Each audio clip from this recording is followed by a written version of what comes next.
A importância de se utilizar os dentifrícios com flúor foi resgatada a partir da década de 80. E é verdade, até então a gente não tinha regulamentação e cada dia mais a gente vê a importância do dentifrício fluoretado. Inclusive saiu um artigo essa semana do professor Jaime Cury que diz que tem que ter pelo menos 1.100 ppm de flúor para ter efeito anticárie, tá?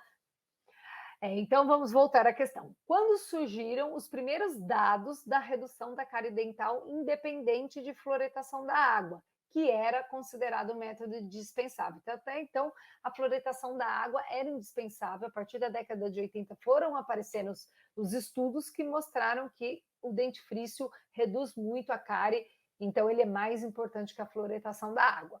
A razão principal para o declínio da cárie dental, constatado nos países desenvolvidos, tem sido atribuída aos dentifrícios fluoretados, uma verdade total atual com os dias de hoje. Considerando o texto acima, assinale a alternativa correta. Então, alternativa A. Dentifrício fluoretado é importante para crianças e não para adultos, sendo mais fundamental para controlar a cárie de esmalte e de dentina e dentes descidos. Não, o dentifrício fluoretado é importante para crianças, para adultos, para idosos, que tem muita cárie radicular, então nada a ver essa questão. Cadê minha canetinha? Estou procurando minha canetinha, às vezes dá uma tontura aqui, porque eu fico procurando minha canetinha. Então, o dentifrício fluoretado é importante tanto para criança como para adulto, tanto para dentes descidos como para permanente, e tanto para o esmalte como da dentina. É claro que o seu efeito maior é no esmalte, porque a dentina ela é menos mineralizada, ela tem um colágeno, o pH crítico dela é maior, é 6,5, então é claro que ele é mais importante para o esmalte, mas também é importante para a dentina. Então, essa alternativa A está toda errada. Alternativa B.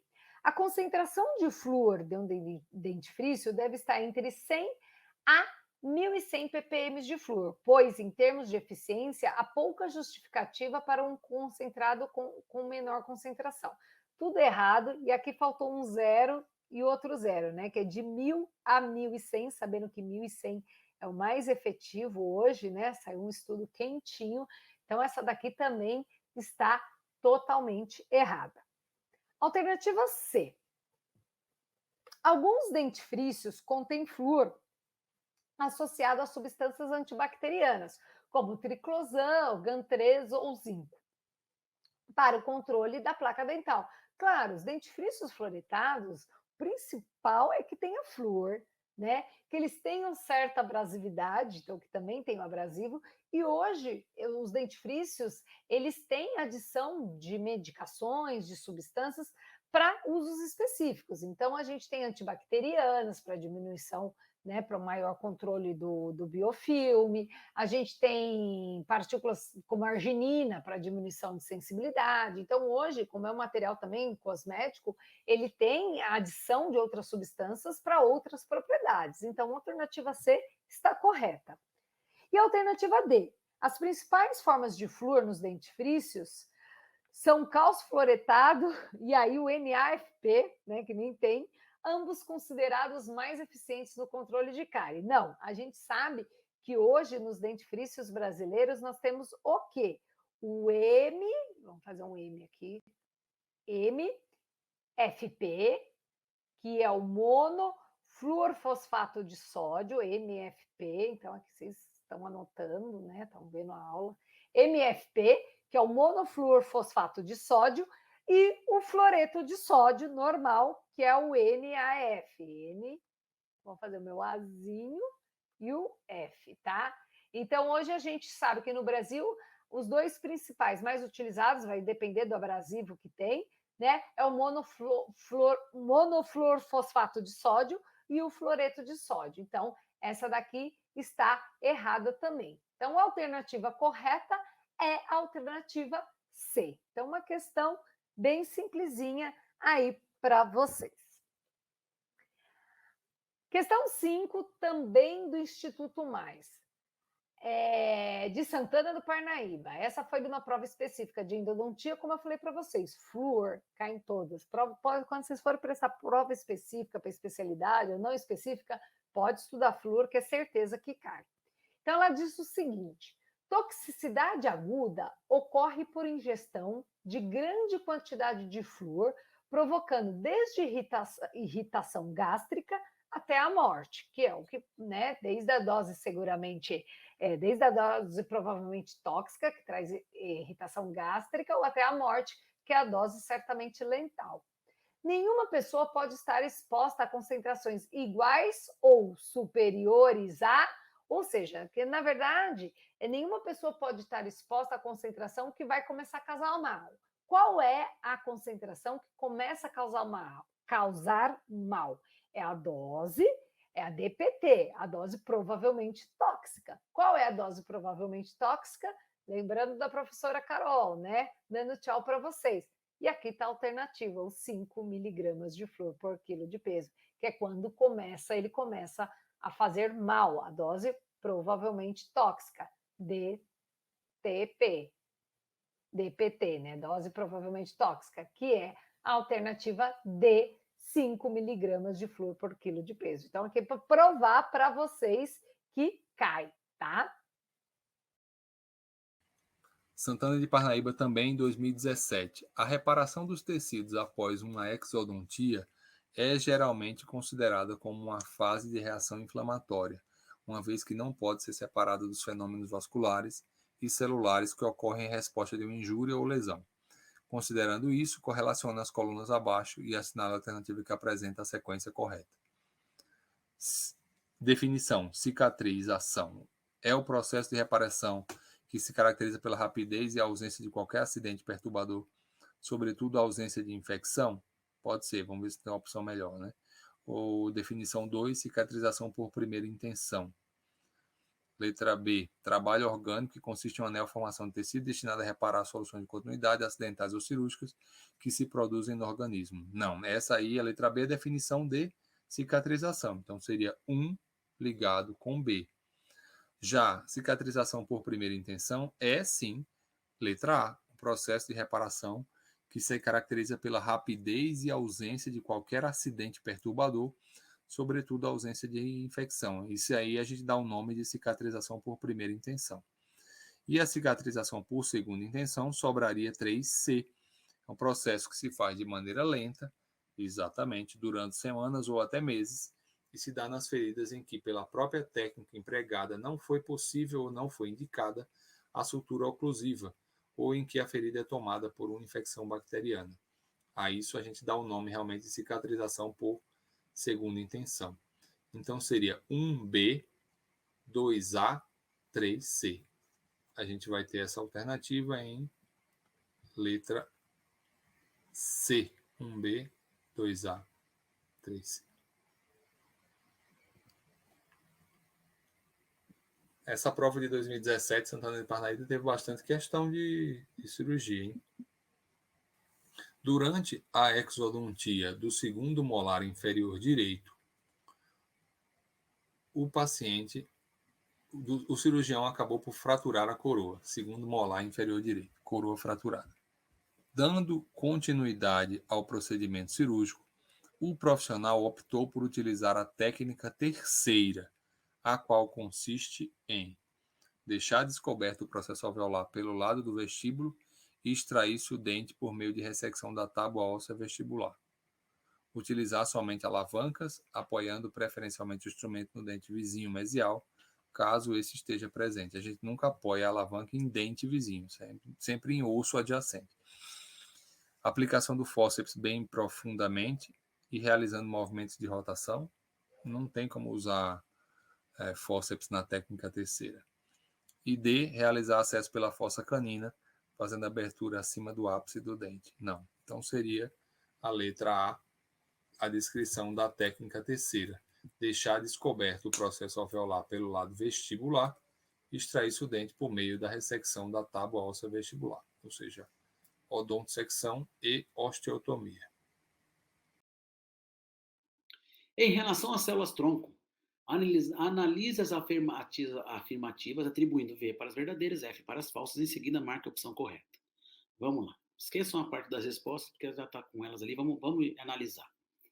As células-tronco podem ser classificadas como células pluripotentes ou multipotentes, correto? Sim, elas podem se diferenciar em qualquer outro tipo celular. As células-tronco embrionárias são o melhor exemplo de células pluripotentes. As células-tronco embrionárias, as células jovens. Tudo que é jovem é melhor, fala a verdade, a não ser vinho. Vinho é a única coisa que envelhece e fica bom. Né? Então, aqui é verdadeiro. Células somáticas podem ser transformadas em células-tronco pluripotentes. Né? Ou seja, células-tronco pluripotentes induzidas. Aqui, gente, já entra num quadro um pouquinho mais específico, porque essa questão é uma questão para especialidade de endodontia. Legal? Então, já é um processo seletivo mais específico. E aí eles pegam células somáticas que podem ser transformadas em células-tronco. Pode? Pode. Células somáticas também podem ser transformadas em células-tronco por um processo de indução, chama IPSC, né? IPSC, tá? Esse processo, tá? Quem procurar isso na literatura vai ver de que é um processo onde você transforma as células somáticas em células-tronco. A maioria das células-tronco encontradas na região orofacial, tá? É desse tipo aqui, célula-tronco mesenquimal, e não as células-tronco induzidas, tá? Então, tem células-troncos induzidas e células-troncos mesenquimais.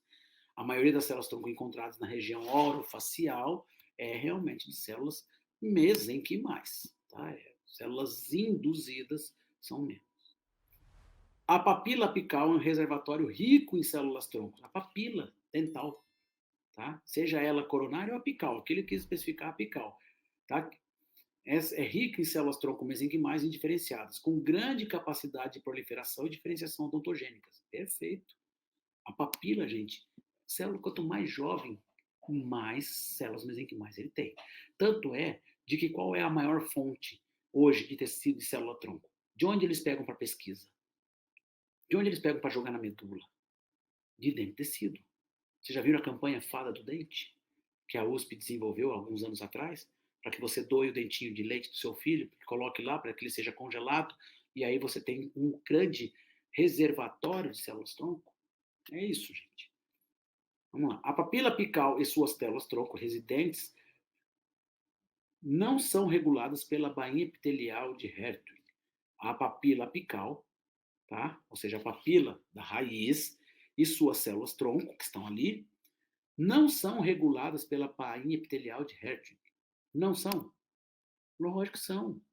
São a bainha epitelial de Hertwig que transforma aquelas células mesenquimais em odontoblastos, lembra? Para produzir dentina radicular. É a presença da bainha epitelial de Hertwig que estimula.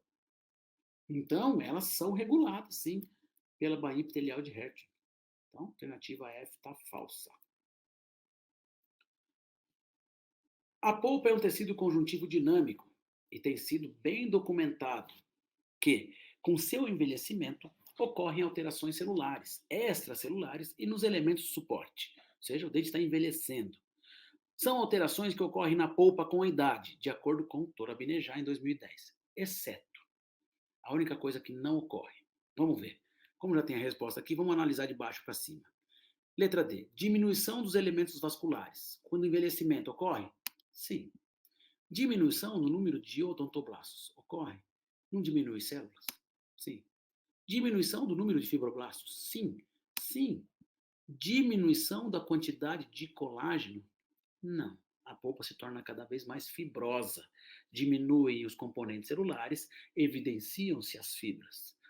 Então, a alternativa A é a alternativa mais correta nesse caso. Então, aqui nós temos um outro tipo de pronome, que é aquele que é chamado pronome demonstrativo.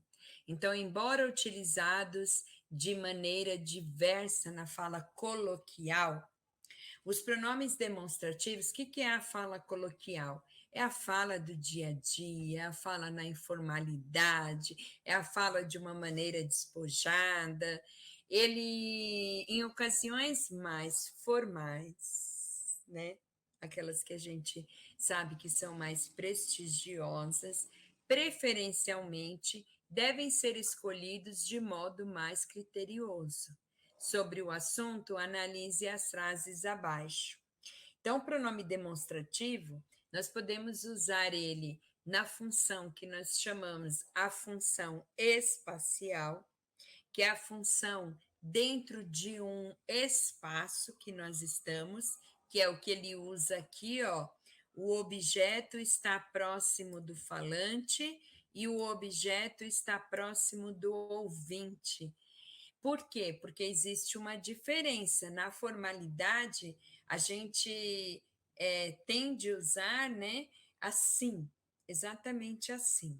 Se o objeto está perto do falante, você tem que colocar o este, esta, isto, está perto do falante. Esse aí é seu. Agora, tem uma chave, né? Que do negócio que eles colocam o aqui, o aí e o lá. O aqui é porque está perto, tudo que está perto da gente, a gente fala assim, né? Esta caneta aqui, ó, esta caneta aqui está perto de mim. Quando eu vou falar de outra pessoa, o objeto está perto do ouvinte, eu falo, é esse aí, essa aí, isso aí, ok?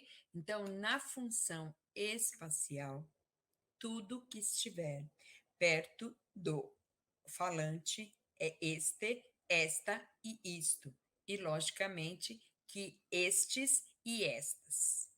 Agora, quando está próximo ao ouvinte, esse, essa e isso.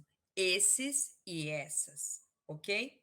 Se estiver longe de ambos, tanto do falante quanto do ouvinte, a gente vai falar aquele, aquela, aquilo, aqueles e aquelas. Isso, aqueles lá, está longe de nós. Existe a função nos pronomes demonstrativos, que é a função que nós chamamos temporal. A função temporal é no tempo. É aquilo que, por exemplo, um jornalista, ele vai falar nessa semana, né? Nessa semana tiveram algumas manifestações dos professores em frente a algum lugar. Nessa semana, a gente já sabe que tiveram. Ele não pode falar nesta semana tiveram. Não, está em desacordo com a norma culta, norma padrão da língua portuguesa. Nesta semana é essa que vem. Então, ele poderia também, nesta semana, terão manifestações dos professores em frente a algum lugar. Então, eu percebo que muitas vezes, quando eu assisto ao jornal, eu percebo, ouço que eles algumas vezes dão uns deslizes, né? Nesse sentido, na colocação do pronome demonstrativo na função temporal. Você vai falar, nessa semana eu estudei dentística, sei lá, SUS, língua portuguesa, eu vou entender que é a semana que passou, de segunda a sexta. Quando você falar nesta semana, é agora, daqui para frente, eu já sei, eu estudarei língua portuguesa, então é daqui para frente. E sabe aquele passado, que é um passado lá distante? É naquele. Então, naquela semana, naquele mês, é longe, gente. Então, tá, sabe? Naquele mês, você já tem que ter ideia que é um mês lá longe. Se você falar nesse mês, é um mês agora que passou, né? É o mês de fevereiro, né? Nesse mês de fevereiro, porque está perto. Agora, se for naquele mês de dezembro, né? Novembro, que está lá atrás do ano anterior, está longe. E tem uma outra coisa, a função cognoscitiva, que é a função que dentro de um texto, sabe quando nós vamos escrever um relatório ou uma carta, um trabalho, um trabalho monográfico, que a gente vai apresentar o trabalho e algo pela primeira vez, então é este. E quando você apresenta alguma coisa que já foi dita anteriormente, aí é o passado. Essa, esse. Por exemplo, esta caneta é minha. Essa qual? A caneta. Eu já disse sobre ela. Essa eu ganhei de uma pessoa especial. Pena que eu não estou nas aulas presenciais com vocês, porque eu dou uma caneta mágica para os meus alunos. É a caneta que faz a prova sozinha. Mas no curso online não dá para mandar a caneta. Quem sabe um dia, né, dá para a gente enviar aí uma caneta mágica. Então, dentro de um texto tem isso também. Vamos ver na questão? Ele coloca aqui: este ano pretendo mudar para o Rio de Janeiro. Então, este ano a gente sabe que é o ano que vem, assim, que é o que está depois, ok? Esta casa é minha. E agora a gente sabe que o objeto casa está próxima do falante. Então, ele fala: esta casa é minha, ok? Esses anos passados foram improdutivos para a minha vida. Foram, é o passado. Esses anos passados. Então, é só uma dica, né, mnemônica, vamos dizer, uma técnica mnemônica de memorização, é você usar esses dois S's, né? Você saber que dois S's vêm de um passado, ok? Então, eu sei que está se referindo a uma coisa que vem antes, né? Um passado.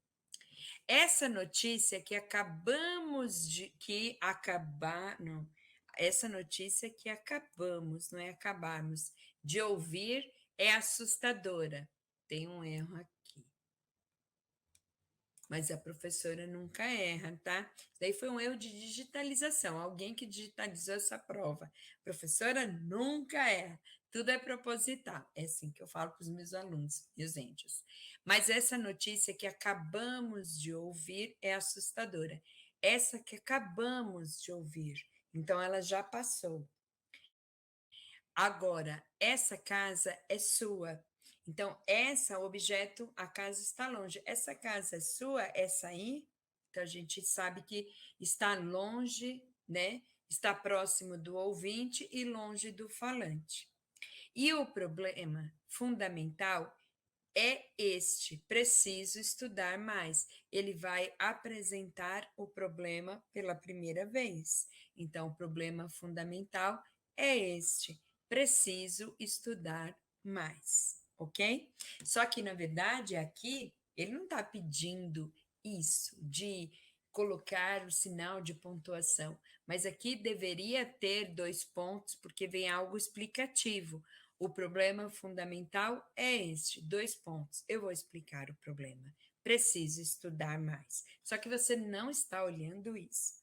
Você está olhando o quê? O pronome demonstrativo, né? A colocação dele dentro de uma das funções, ou dentro do espaço, ou dentro daquilo que nós chamamos do tempo, que você vai colocar dentro do seu texto, ou aquilo que nós chamamos de apresentação das coisas dentro de um texto. Eu apresento a primeira vez é esta, isto. Então, sabe aqueles trabalhos monográficos que a gente faz, né, de final de curso? Este trabalho tem por finalidade este. Você vai apresentar, depois você vai comentar sobre ele. Esse foi feito, aí porque você já falou do trabalho primeiro, anteriormente.